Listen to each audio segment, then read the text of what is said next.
Jesús y el sacrificio a Moloc. Fue el sacrificio de nuestro amado Salvador un sacrificio a Moloc. ¿Y quién es Moloc? Quizá usted no esté muy familiarizado con Israel y el culto a Moloc. ¿Qué sucedió durante todo aquel tiempo que Israel peregrinó por el desierto? ¿Sí? Siempre uno tiene la idea de que Israel fue muy obediente, fue muy sujeto, hacía sacrificios a Dios, se entregaban en devoción y en fe al Creador de los cielos y de la tierra. Pero, ¿qué fue lo que realmente sucedió?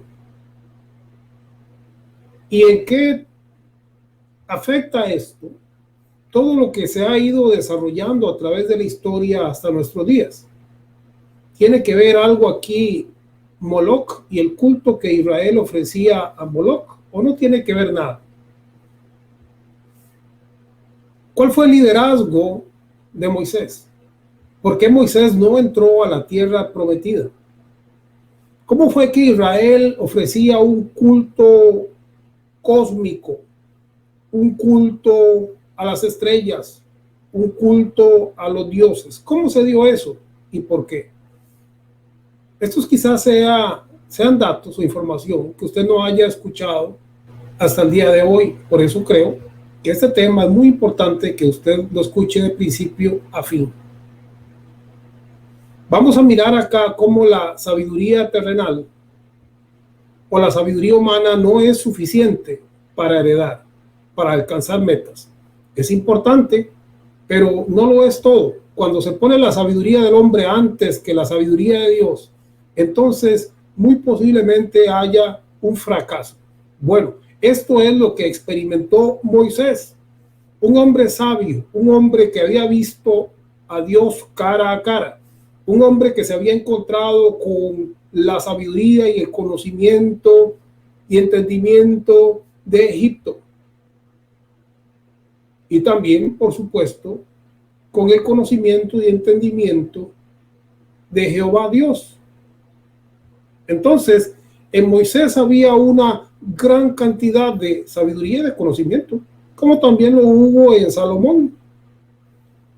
Pero ambos estuvieron estrechamente relacionados con Moloc. Entonces, vamos a mirar eso precisamente acá. Moisés fracasó en su intento por heredar la tierra prometida. Él no pudo entrar. Hemos mirado eso, como la palabra, él intentó, él quiso, pero él no pudo, él no lo logró. Este fue un hombre, un líder, un profeta que tenía las mejores intenciones, tenía su corazón en entrar a esa tierra, pero no lo logró. Queriendo decir con esto que los esfuerzos del hombre solamente pueden alcanzar hasta cierto lugar, y más allá las cosas son determinadas por la sabiduría eterna, por la sabiduría de Dios. Moisés tenía conocimiento y tenía sabiduría, pero en algún momento el direccionamiento le falló. Su sabiduría humana le traicionó. Moisés vivió 120 años. Vivió 40 como príncipe de Egipto. Vivió 40 en Madián. Y vivió 40 guiando al pueblo de Israel por el desierto. En Hechos capítulo 7 se nos da información bastante importante acerca de Moisés. En el verso 21, por ejemplo, se nos dice: la hija de Faraón le recogió y le crió como a hijo suyo. Verso 22 dice: y fue enseñado Moisés en toda sabiduría de los egipcios, y era poderoso en sus palabras y en sus obras. Moisés no fue enseñado en una sabiduría, sino que fue enseñado en toda la sabiduría de los egipcios. Y Moisés, en su posición de príncipe, era poderoso en palabras y en obras. O sea, en otras palabras, Moisés no era cualquier cosa. Aunque no era candidato para ser faraón, pero Moisés tenía un puesto de autoridad muy importante como un hijo que fue aceptado por una de las hijas del faraón. Entonces, él al ser adoptado, fue enseñado en toda sabiduría. Es importante conocer la sabiduría que hay debajo del cielo, como la conoció Salomón. Sin embargo, hay una sabiduría que va más allá de la mente humana y es también muy, pero muy importante conocerla, porque existen detalles, existen propósitos, existen cosas que no se logran solamente con la sabiduría de los hombres. Moisés iba a experimentar esto en carne propia. Este hombre fue formado en toda sabiduría de los egipcios y era poderoso, poderoso en palabras y en obras. Hechos capítulo 7, verso 23 dice: cuando hubo cumplido la edad de 40 años, le vino al corazón el visitar a sus hermanos, los hijos de Israel. ¿Sí? En algún momento Moisés se acuerda de sus raíces y quiere ir a visitar a sus hermanos como príncipe, como una persona de autoridad. En algún momento le viene al corazón ir a visitar a sus hermanos. Y cuando él va y cuando él se encuentra con esta escena, todo lo que él vio cuando él mató al egipcio y por lo cual se vio en problemas, cuando él se encuentra con esta escena, sigue diciendo acá en Hechos algo muy interesante. Y dice, verso 23, cuando hubo cumplido la edad de 40 años, le vino al corazón el visitar a sus hermanos, los hijos de Israel. Sigue diciendo 25, pero él pensaba que sus hermanos comprendían que Dios les daría la libertad por mano suya. Sí, la autosuficiencia de Moisés le hizo pensar que sus hermanos entendían que él era una persona suficientemente capaz por su conocimiento, por su entendimiento y por su posición, pero dice la palabra que sus hermanos, más ellos, no lo habían entendido así.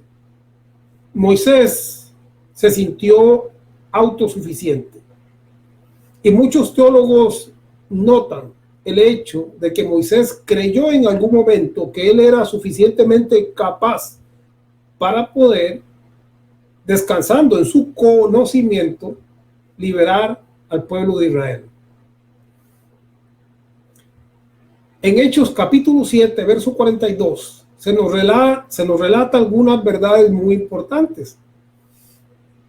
Porque usualmente uno, como dije antes, viene con la idea de que Israel fue un pueblo sujeto, fue un pueblo obediente, fue un pueblo que servía a su Señor de día y de noche, que cumplían con todos los estatutos, reglamentos, con todas las ordenanzas, con toda aquella forma de culto que se les había enseñado. Sin embargo, en Hechos capítulo 7, verso 42 dice: ¿acaso me ofrecisteis víctimas y sacrificios en el desierto? Por 40 años, casa de Israel. O sea, el Señor lo que está diciendo aquí es que en 40 años de peregrinaje, aquella Israel rebelde no cumplía con sus estatutos. Por eso dice: ¿acaso me ofrecisteis víctimas y sacrificios en el desierto por 40 años, casa de Israel? Recordemos que los sacrificios que el Señor había establecido tenían que ver con ofrendas de paz, tenían que ver con ofrendas o sacrificios de holocausto, de expiación. Entonces, todo este sistema de sacrificio no solamente era por el pecado, sino también tenía que ver con la comunión y con la consagración del pueblo a su Dios. Usualmente uno piensa, bueno, ¿y para qué tanto sacrificio? Recordemos que una de las tribus no trabajaba, solamente se dedicaba al servicio de Dios. Entonces, buena parte de estos sacrificios era el alimento de esta tribu consagrada al servicio de Dios. O sea, no eran sacrificios que se perdían o se tiraban. Y otra parte de estos sacrificios o algunas de estas ofrendas se compartía con los ofrendantes, de modo que había una comunión, no solamente con Dios, sino entre ellos y con el sacerdocio.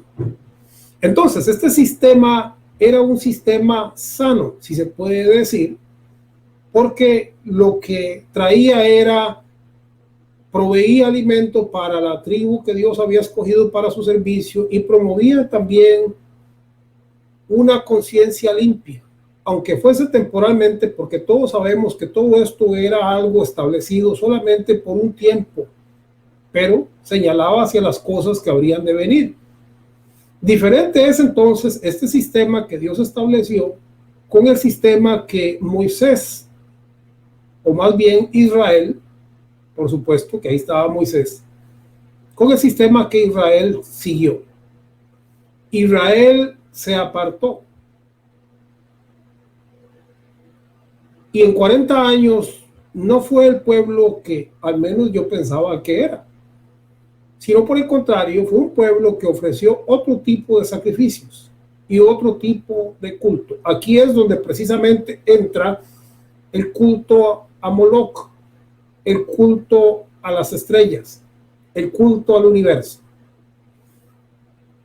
Sigue diciendo entonces el verso 42 de Hechos capítulo 7, y Dios se apartó, y los entregó a que rindiesen culto a los ejércitos de los cielos.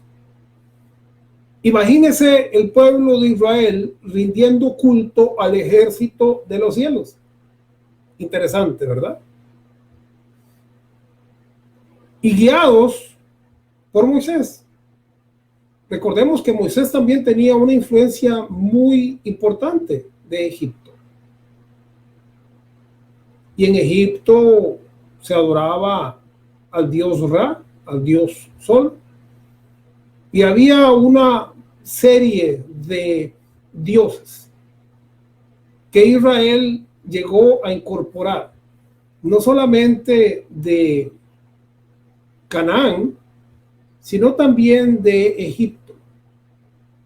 Y así es como se desarrolla todo este drama en el desierto, ¿verdad? Israel no ofreció, Israel no se dejó guiar, Israel no cumplió. Israel, por el contrario, fue entregado al culto del ejército del cielo. Como dije antes, este hombre, del cual dice Deuteronomio 34:10, y nunca más se levantó profeta en Israel como Moisés, a quien haya conocido a Jehová cara a cara. Moisés había experimentado a primera mano, cara a cara, lo que era recibir el mensaje de parte de Dios. Pero Moisés también había experimentado por 40 años cara a cara la sabiduría o toda la sabiduría de Egipto. Y esto llegó en algún momento a ser un conflicto en la vida de Moisés. Aquí es donde nosotros comenzamos a entender qué fue lo que verdaderamente pasó en el desierto y bajo el liderazgo de Moisés. Cómo Israel no siguió a su Dios, cómo se desvió y cómo todos ellos fueron entregados a que rindiesen culto al ejército del cielo. En algún momento los israelitas miraban la nube o miraban las estrellas y entonces me imagino que dijeron, ya nos encontramos, ya entendemos esto, entendemos nuestra existencia en el ser. Claro, esa nube nos da calor, en la noche que hace frío, La nube también nos da sombra en el día que hace mucho calor por el sol. Y comenzaron a mirar las estrellas y comenzaron a sentirse en uno con la eternidad. Y comenzaron entonces a olvidarse del patrón o del modelo que se les había enseñado. El ser humano, el hombre, necesita un patrón y un modelo. Es por esto que en la palabra se nos habla de Jesucristo. Se nos habla del Hijo del Hombre o nuevo Adán. El hombre sin modelo comienza a adorar las estrellas y los ejércitos celestiales y comienza a caminar sin medida. Por eso el apóstol Pablo habla de la medida del varón perfecto, porque es importante conocer la medida del varón perfecto. Si no tenemos medida, entonces caminamos descompensados por la vida y sin dirección. Si caemos en esto del culto cósmico a las estrellas y al universo, entonces nuestra vida no va a tener un propósito. No vamos a entender el propósito de todas las cosas. Bueno, Israel cayó en este problema. Ellos comenzaron a adorar y a darle culto a todo lo que veían en el cielo que brillaba. Y no solamente eso era solamente parte del problema que ellos llegaron a tener durante todos estos 40 años que no ofrecían o no cumplían o no caminaban por los estatutos divinos, por aquel modelo simbólico que Dios había establecido. No lo seguían, sino que seguían el culto cósmico y también seguían la sabiduría egipcia y los dioses que habían conocido, etcétera, etcétera. Hablemos un poquitito entonces del culto a Moloc, porque esto es muy importante. En Hechos capítulo 7, verso 42 dice: ¿acaso me ofreciste víctimas y sacrificios en el desierto por 40 años, casa de Israel? Israel, entonces, ¿qué hacía? Aparte de darle culto a las estrellas, al cielo y a todo lo que ellos miraban, a la nube y todo esto, ¿verdad? Dice en Hechos, capítulo 7, verso 43, antes bien llevasteis el tabernáculo de Moloc. ¿Sí? Nosotros siempre decimos es que los israelitas iban con el tabernáculo del Señor y cumplían con todos los procedimientos y seguían y obedecían y eran fieles. Y entonces uno dice, ¿por qué será que entonces Dios viene y permite que Babilonia los esclavice?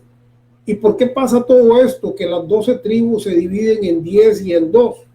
¿Y por qué luego a las 2 restantes viene el juicio en el año 70 y toda esta destrucción viene? Y uno dice, pero pareciera en algún momento como que no es justo. Pero aquí nos damos cuenta de las raíces y todo lo que sucedió en la historia de Israel. Antes bien llevasteis el tabernáculo de Moloc y la estrella de vuestro dios Renfán, figuras que os hicisteis para adorarlas. Os transporté pues más allá de Babilonia. El culto a Moloc, todo este culto sangriento que ellos seguían, el único modo en que Dios vino y les calmó esa sed de sangre y esos sacrificios que ofrecían fue llevándolos a Babilonia, porque en Babilonia no se permitía este culto y los sacrificios de los hijos. Fue la única manera. Sin embargo, cuando Israel vuelve y comienzan a reedificar el templo, y todos conocemos la historia de Jesús, y cómo ellos vuelven a ofrecer un culto a Moloc porque estaban acostumbrados al sacrificio. Esto es muy importante, entonces, analizarlo. Es muy, pero muy importante entonces que nosotros miremos esto. Ahora, con tal de que entendamos un poco esto del culto a Moloc, voy a leerles algunos comentarios. Uno de ellos se encuentra en el Nuevo Diccionario Bíblico Ilustrado y dice así: las motivaciones de este sacrificio o del culto a Moloc eran varias. desde emergencias nacionales hasta el mero cumplimiento de un voto por un don recibido de parte de Dios. En otras palabras, esta gente venía y sacrificaban a un niño y decían: Señor, lo hacemos para que entonces tú bendigas a todos los demás hijos y a nuestra descendencia. O vamos a sacrificar a este niño para que nuestra cosecha sea buena. Ellos hacían votos y sacrificios de los niños con tal de encontrar o de agradecer el favor de ese Dios. Ya aquí no estamos hablando de sacrificar ovejitas, ni palomas, ni hacer tortas de trigo, sino estamos hablando de otro culto más violento porque involucra el sacrificio humano.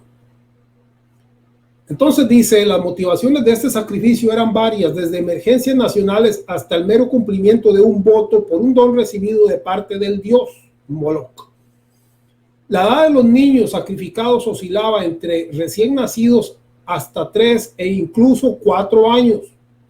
No se trataba siempre del primogénito, como se ha asumido en ocasiones.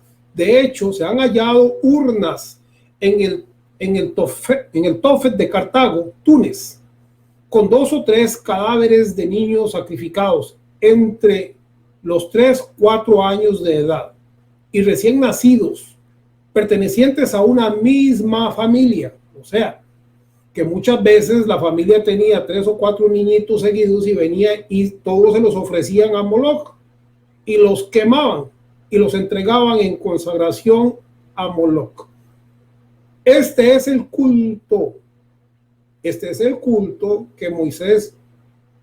que Israel practicó por el desierto, que Israel practicaba en el desierto, porque a la par del tabernáculo y lo que nosotros hemos aprendido de que ellos eran muy consagrados y muy entregados, en Hechos se nos dice que no era así. Por 40 años no lo hicieron así, por el contrario, adoraban al ejército de los cielos y también transportaban el tabernáculo a Moloch.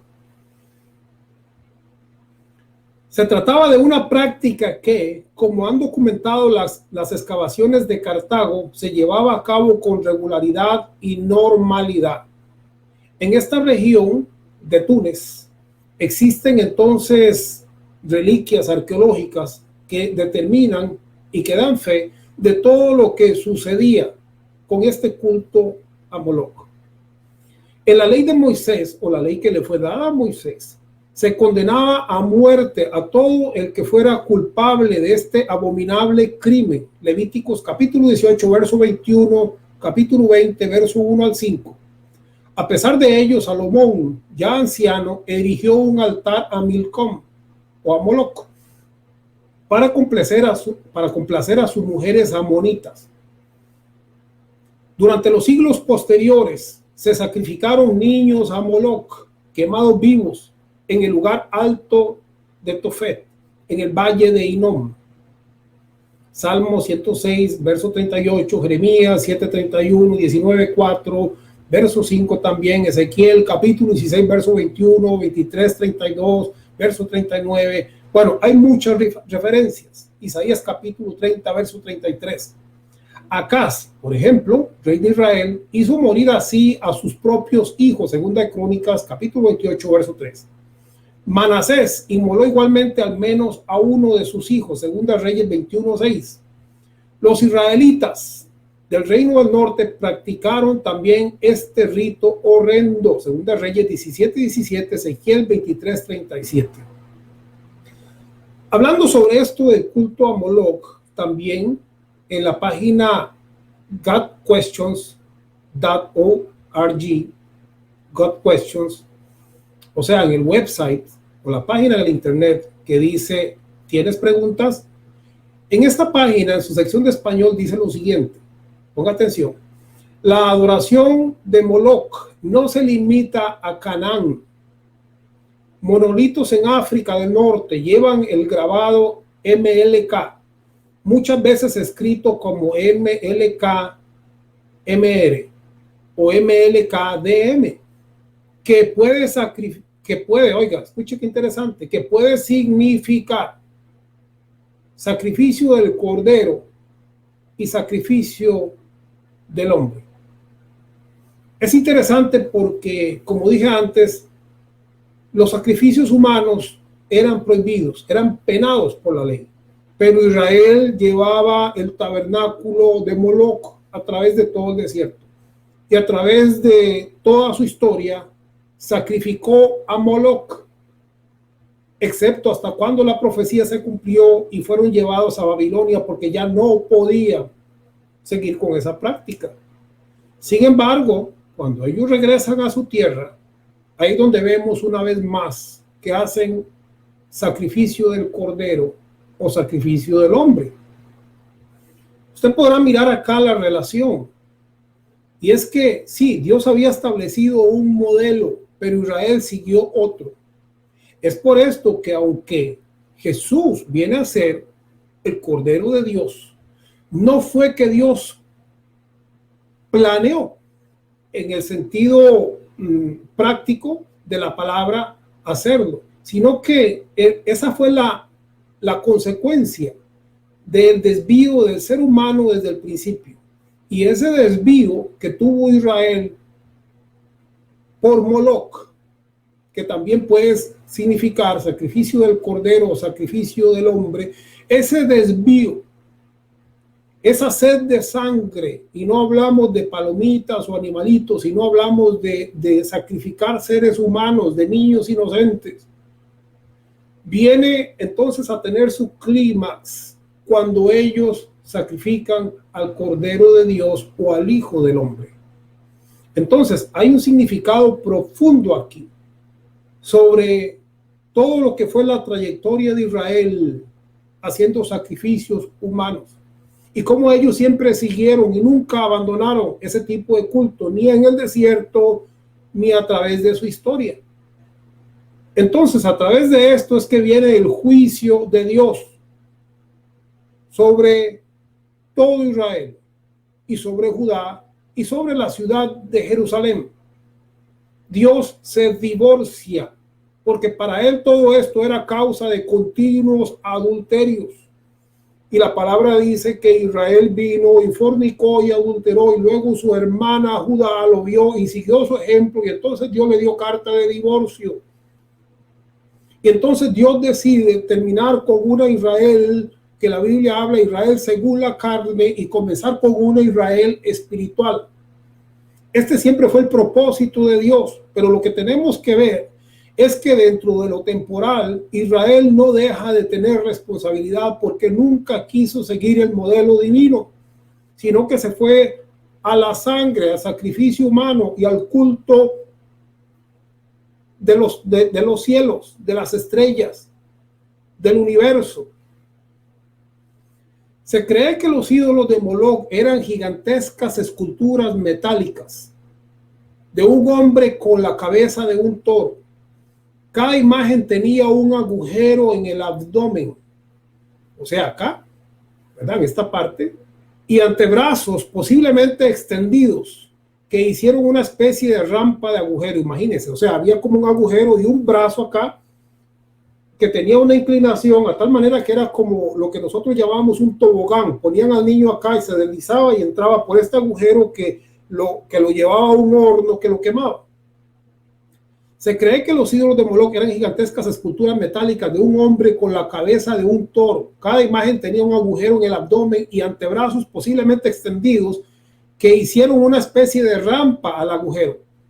Un fuego se encendió en o alrededor de la estatua.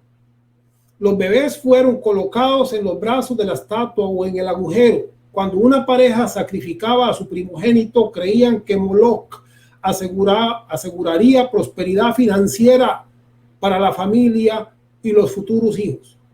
Moloc es relacionado con y a veces comparado a Baal, aunque la palabra Baal también fue utilizada para designar a cualquier dios o gobernante. A pesar de esfuerzos ocasionales de los reyes piadosos, la adoración a Moloc no fue abolida hasta el cautiverio de los israelitas en Babilonia. Aunque la religión babilónica era panteísta, o sea que creía muchos dioses y caracterizada por la astrología y la adivinación, no incluye el sacrificio humano. O sea, Israel ahí solamente pudo seguir con lo de la astrología, la adivinación, el culto a las estrellas y todo esto, pero ya la parte de Moloch no lo pudo continuar porque Dios había ya hablado de esto, y es lo que dicen Hechos. Dios le llevaría a Babilonia, y fue el único modo en que este culto se detuvo. De alguna manera, la dispersión de los israelitas en una gran civilización pagana finalmente logró purgarlos de sus dioses falsos. O sea, que solamente de esta manera, a través de este cautiverio, Dios temporalmente pudo controlar esa sed que tenían de sangre. Los efectos de la causa, el enojo divino. Estamos hablando de Moisés entonces. Estamos hablando de Israel, estamos hablando de lo que sucedió en el desierto, estamos hablando de la sabiduría de Moisés en todo este entendimiento y conocimiento que heredó en su estado de príncipe en Egipto, y cómo sus hermanos no creyeron que él podía liberarles, porque él sí pensaba que por su mano el pueblo sería liberado. ¿Por qué? Porque Moisés era poderoso en hechos y palabras. Él tenía autoridad.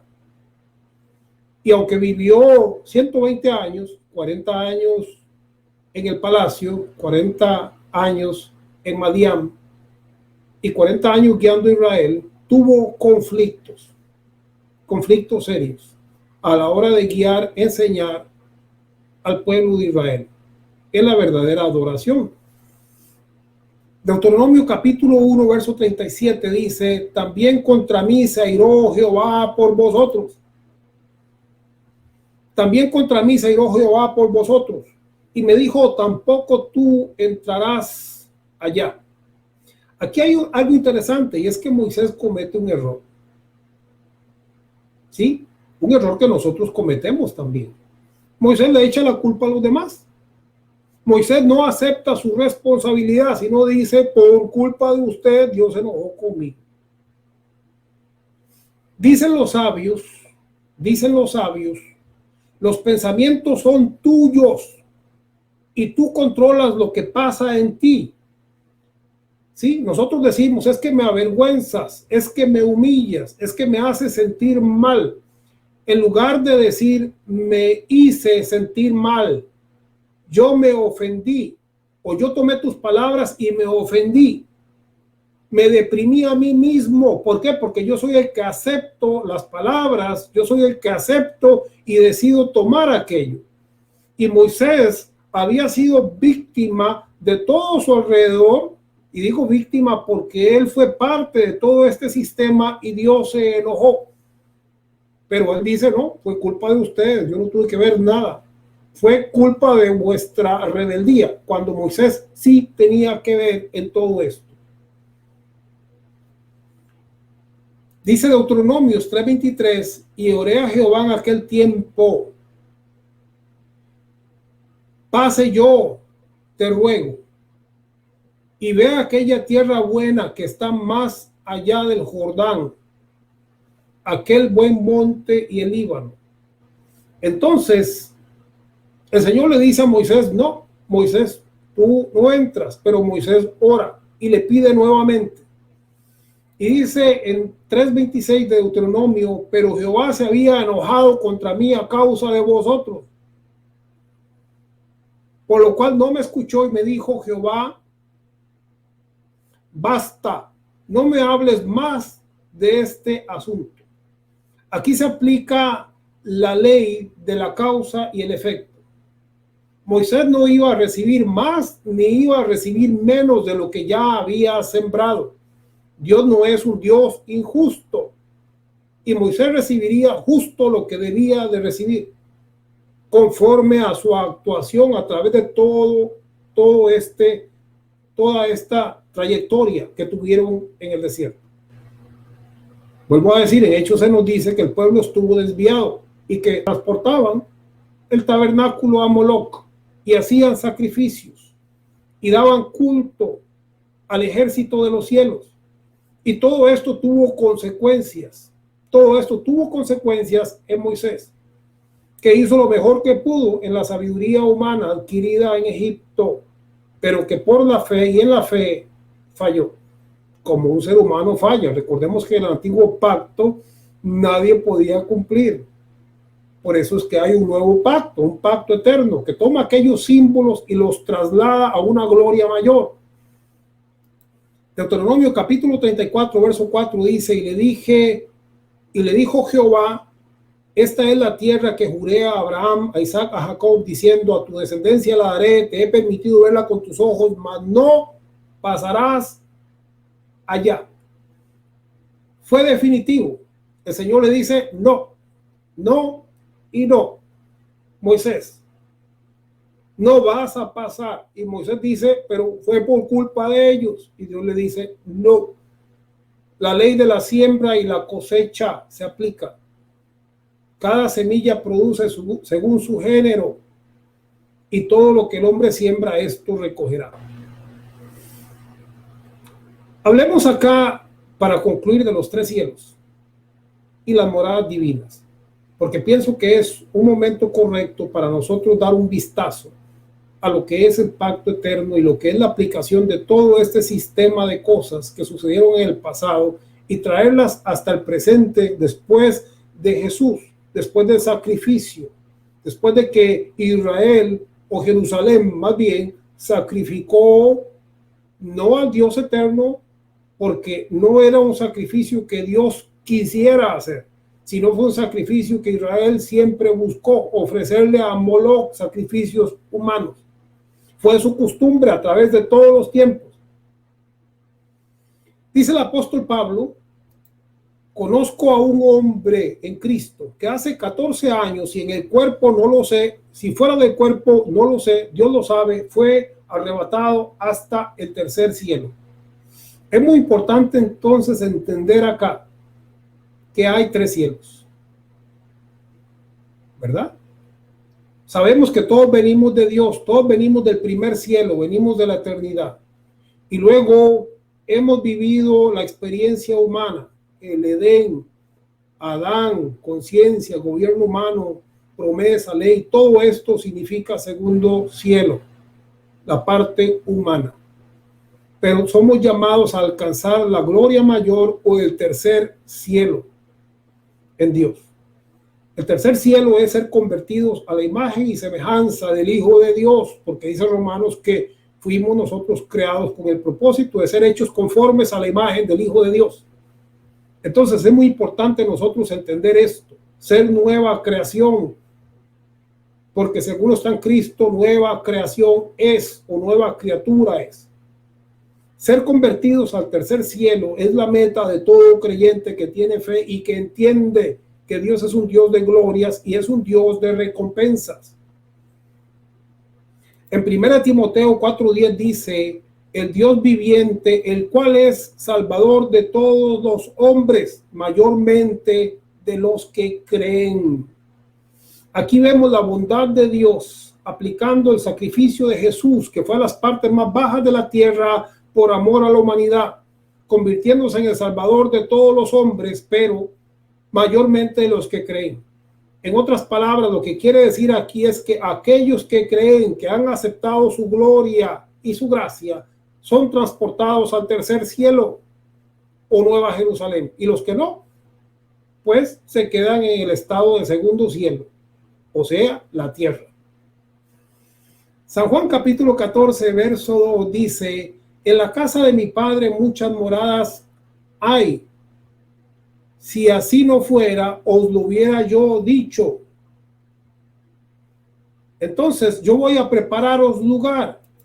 Esto es hermoso, saber que el Señor habla de moradas. No dijo hay una sola morada y ahí vamos a estar todos revueltos porque todo es igual. Las calles son todas de oro. Recordemos que hay un simbolismo en el Apocalipsis, que es un simbolismo de gloria, pero no quiere decir que todo ahí sea de oro y que haya un mar que uno no se puede bañar porque es de cristal. No sé si me explico. Jesús dice, yo voy a prepararle moradas. en término plural y hablando de que singularmente cada uno de nosotros habrá de recibir una recompensa diferente. Él es el Salvador de todos los hombres, pero mayormente de los que creen. Primera de Corintios 15:41, una es la gloria del sol y otra la gloria de la luna y otra la gloria de las estrellas, porque una estrella es diferente a la otra en gloria. Aquí estamos hablando de lo que es la transformación, la vida después de partir de este cuerpo y las diferentes glorias que nosotros nos podemos encontrar. Gracias, amados. Bendecidos.